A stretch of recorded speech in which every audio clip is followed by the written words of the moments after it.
নজর রাখবো মথুরাপুরের দিকে। মথুরাপুরে শুভেন্দুর কনভয় লাঠি, শুভেন্দু অধিকারীর গাড়ির সামনে বিক্ষোভ, কেন্দ্রের বিরুদ্ধে বঞ্চনার অভিযোগে বিক্ষোভ, দফায় দফায় বিক্ষোভের মুখে পড়েন শুভেন্দু অধিকারী। যে ছবি দেখছেন, শুভেন্দুর গাড়ির সামনে প্ল্যাকার্ড হাতে স্লোগান।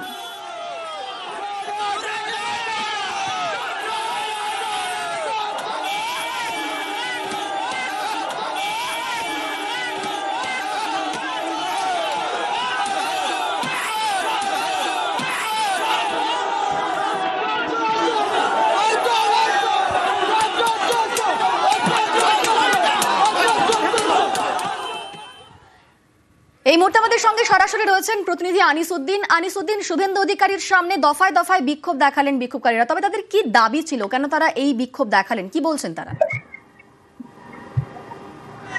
দেখো, বিক্ষোভকারীদের যেটা মূলত দাবি যে কেন্দ্রের যে বঞ্চনা রাজ্যের প্রতি এবং বাংলার যারা পরিযায়ী শ্রমিক রয়েছে, যারা ভিন রাজ্যে নিয়মিত আক্রান্ত হচ্ছে, অত্যাচারিত হচ্ছে এবং বাংলা ভাষাকে অপমান করা হচ্ছে, জানিয়ে বিরোধী দলনেতার কোনো হেলদোল নেই। সেই উত্তর চাইতে এলাকার বাসিন্দারা এবং তৃণমূলের কর্মী সমর্থকরা যে বিরোধী দলনেতার গাড়ির সামনে বিক্ষোভ দেখাতে থাকেন। তোমাকে জানিয়ে রাখবো যে সাতঘড়া এলাকা রয়েছে রায়দিঘি বিধানসভা, সেখানে কালী পুজোর উদ্বোধনে আসেন বিরোধী দলনেতা শুভেন্দু অধিকারী। সেই সময় দক্ষিণ বিষ্ণুপুরের মোড়ে প্রথমেই বিক্ষোভ দেখানো হয়, এরপরে কিন্তু একাধিকবার বিরোধী দলনেতার গাড়িকে লক্ষ্য করে বিক্ষোভ দেখায়। প্রথমেই দক্ষিণ বিষ্ণুপুর, পরবর্তী সময়ে খতির বাজার, কাশীনগর সহ একাধিক জায়গায় একাধিকবার কিন্তু বিক্ষোভের মুখে পড়তে হয় শুভেন্দু অধিকারীকে।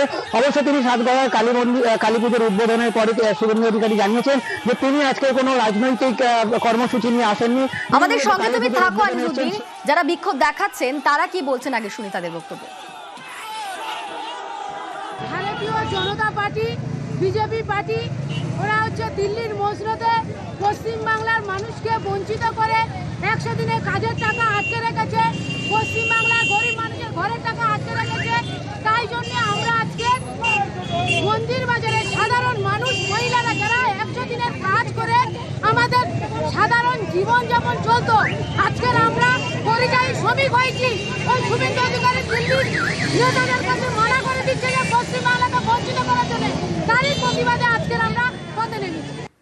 আমাদের সঙ্গে আনিসউদ্দিন রয়েছেন। আনিসউদ্দিন, যারা বিক্ষোভ দেখাচ্ছেন তারা বলছেন 100 দিনের টাকা দেওয়া হচ্ছে না, কেন্দ্র বঞ্চনা করছে, এবং এই অভিযোগ শুনে শুভেন্দু অধিকারী তিনি কি বলছেন, তার কি বক্তব্য?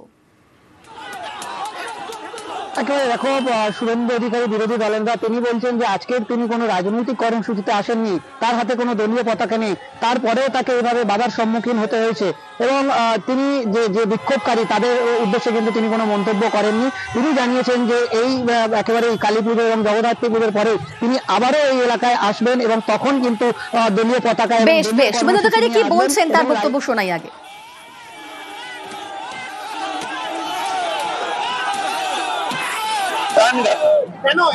গাড়ির উপরে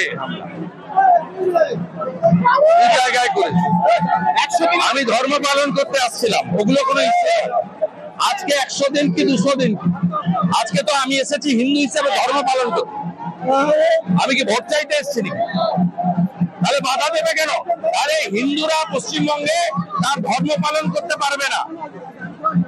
করুন, যত পারেন করুন, এর শেষ আছে।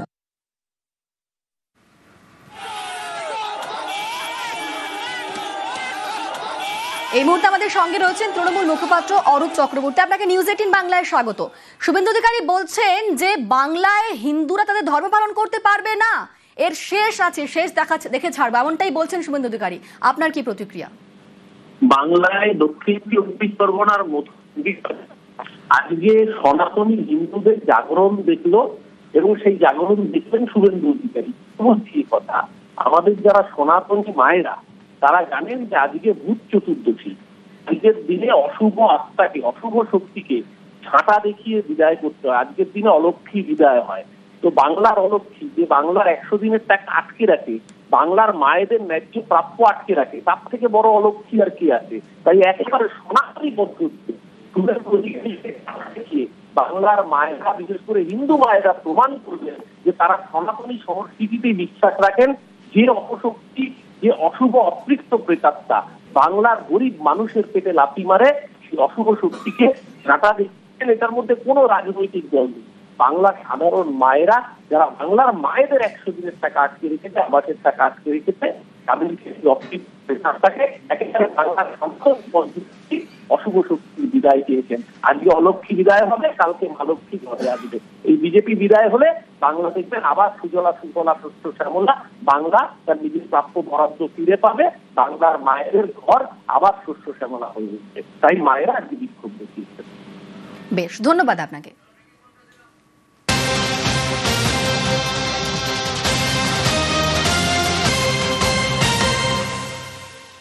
26-এর আগে অনুপ্রবেশ ইস্যুতে তোপ শাহের। বিজেপি শাসিত গুজরাট, রাজস্থান, অসমে অনুপ্রবেশ হয় না বলে দাবি। বাংলায় ভোট ব্যাংকের রাজনীতির জন্য অনুপ্রবেশকারীদের স্বাগত জানানোর অভিযোগ তুলে এক্স হ্যান্ডেলে পোস্ট করেছেন অমিত শাহ এবং তারই পাশাপাশি বাংলায় সরকার বদলের ডাক। 26-এর আগে অনুপ্রবেশ ইস্যুতে তোপ দাগলেন অমিত শাহ। তিনি বলছেন বিজেপি শাসিত রাজ্য গুজরাট, রাজস্থান, অসম সেখানে অনুপ্রবেশ হয় না, এমনটাই দাবি করছেন তিনি। আর অভিযোগ করছেন বাংলায় ভোট ব্যাংকের রাজনীতির জন্য অনুপ্রবেশকারীদের স্বাগত জানানো হয়। এই অভিযোগ তুলে এক্স হ্যান্ডেলে পোস্ট করেছেন অমিত শাহ। বাংলায় সরকার বদলের ডাক।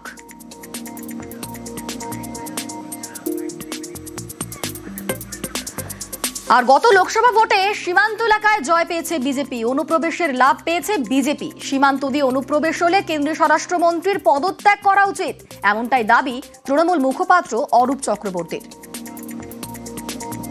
অনুপ্রবেশের ফলে যদি জনবিন্যাস বদলে গিয়ে থাকে সেটা একমাত্র বোঝা যায় যদি সেন্সাস হয়। কেন্দ্রীয় সরকার কেন 2021 সালে পেন্ডিং সেন্সাসটা প্রকাশ করেনি, তাহলেই আসলে খেলাটা ধরা পড়বে। দেখা যাচ্ছে বর্ডার লাগোয়া সব অঞ্চলগুলোতে বিজেপি লোকসভায় সিট বের করছে। অনুপ্রবেশের ফলে যদি কেউ বেনিফিট হয়ে থাকে এটার নাম ভারতীয় জনতা পার্টি। এই অপদার্থ স্বরাষ্ট্রমন্ত্রী দেশের লজ্জা, অবিলম্বে ওর নিজের পদত্যাগ করা উচিত, সেটা না করে অন্যের ঘাড়ে দোষ চাপানোর খেলা খেলছে। এই রাজনীতির জবাব বাংলার মানুষ দেবে। এসআইআর আবহেই ফের সিএএ নিয়ে হাওয়া গরম। কালী পুজোর পরে গোটা রাজ্যে সিএএ ক্যাম্প করবে BJP.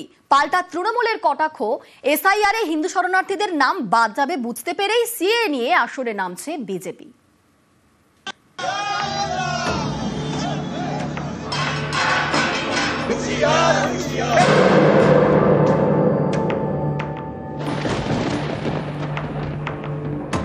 Ideologically we are committed যে বাংলাদেশ থেকে আসা হিন্দুদের আমরা নাগরিকত্ব দেব, সিএএ এর মাধ্যমে তারা নাগরিকত্ব পাবে। এফআইআর করলে কার্যত হাজারে হাজারে লাখো লাখো মানুষের নাম বাদ যাবে, তাদের মধ্যে অজস্র হিন্দু শরণার্থীর নাম বাদ যাবে। আতঙ্কিত বিজেপি এখন সিএএ এর গাজর ঝুলিয়ে ওরা কোন রকমের ভোট বৈতরণী পার হতে চায়।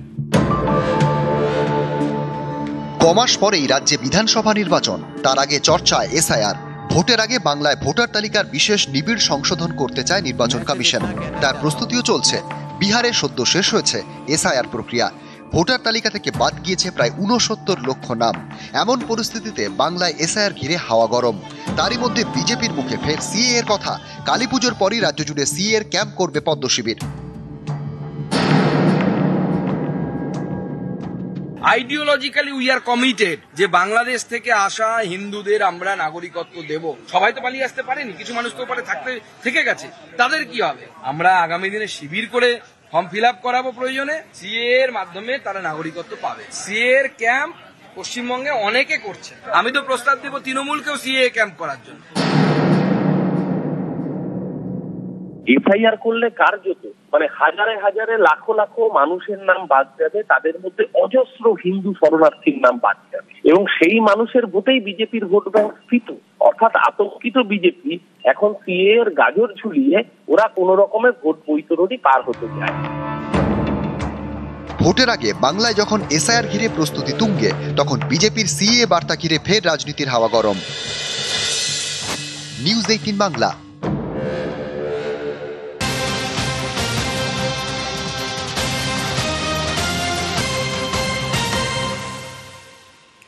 যে ছবি দেখছেন গোলশিট ছবি।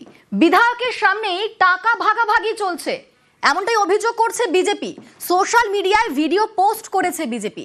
অভিযোগ উঠছে যে টাকা ভাগ করছেন বিধায়ক ঘনিষ্ঠ নেতারা। এই মুহূর্তে আমাদের সঙ্গে রয়েছেন প্রতিনিধি শরদিন্দুর সঙ্গে কথা বলবো। শরদিন্দু, ঠিক কি ঘটনা ঘটেছে, কি অভিযোগ করছে বিজেপি, কিসের টাকা কেন ভাগ হচ্ছে?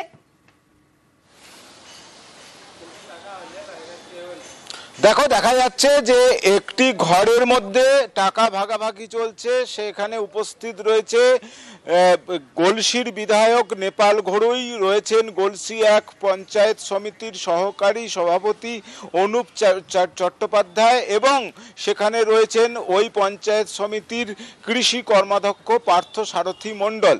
এবং ছবিতে একেবারেই স্পষ্ট যে ছবিতে যে 500 টাকার বান্ডিল একে অপরকে দিচ্ছে, শুধু তাই নয়, খাতায় সেসব লেখাও হচ্ছে। এবং এই যে ভিডিও, একে অপরকে 500 টাকার বান্ডিল দেওয়ার যে ভিডিও, তা ভাইরাল সোশ্যাল মিডিয়ায়। এ ব্যাপারে বিজেপির পক্ষ থেকে অভিযোগ করা হচ্ছে যে তোলাবাজির টাকা ভাগ করা হচ্ছে। যদিও আমরা পার্থসারথী মণ্ডল বা বিধায়ক নেপাল ঘড়ুইয়ের সঙ্গে আমরা কথা বলেছি, তারা বিষয়টিকে হাস্যাস্পদ ব্যাপার বলে মনে করছেন। তারা বলছে ওই বিষয়টি পুরোপুরি সিসিটিভির আওতায় ছিল এবং 2024 সালে লোকসভা নির্বাচনের সময় সেখানে একটি দলীয় কর্মসূচি ছিল, একটি জনসভা ছিল। সেখানে ডেকোরেটর থেকে শুরু করে সাউন্ড, বিভিন্ন যে খরচ, সেই খরচ কাকে কত টাকা দিতে হবে সেই টাকা খাতায় নথিবদ্ধ করা হচ্ছিল এবং সেই টাকাই তারা হিসেব করছিলেন। তার মানে শরদিন্দু, এই অভিযোগ সামনে আসার পর তৃণমূল বলছে ওটা পুরনো ভিডিও, তাই তো? কাজই তখন চলছিল, পুরনো ভিডিও। এবং তারা যেটা বলছে যে সামনেই বিধানসভা নির্বাচন, তার আগে বিজেপি এলাকায় পায়ের তলার মাটি পেতে এই ধরনের কুৎসা অপপ্রচার চালাচ্ছে। আসলে এটা পুরনো ভিডিও তো বটেই, লোকসভা নির্বাচনের আগে যে দলের কর্মসূচি ছিল, সেই কর্মসূচির খরচ মেটানোর কাজ চলছিল, সেই ভিডিওই এখানে উঠে এসেছে এবং এই বিষয়টিকে তারা বিজেপি চক্রান্ত বলেই মনে করছে। অনিন্দিতা, বেশ, ধন্যবাদ শরদিন্দু।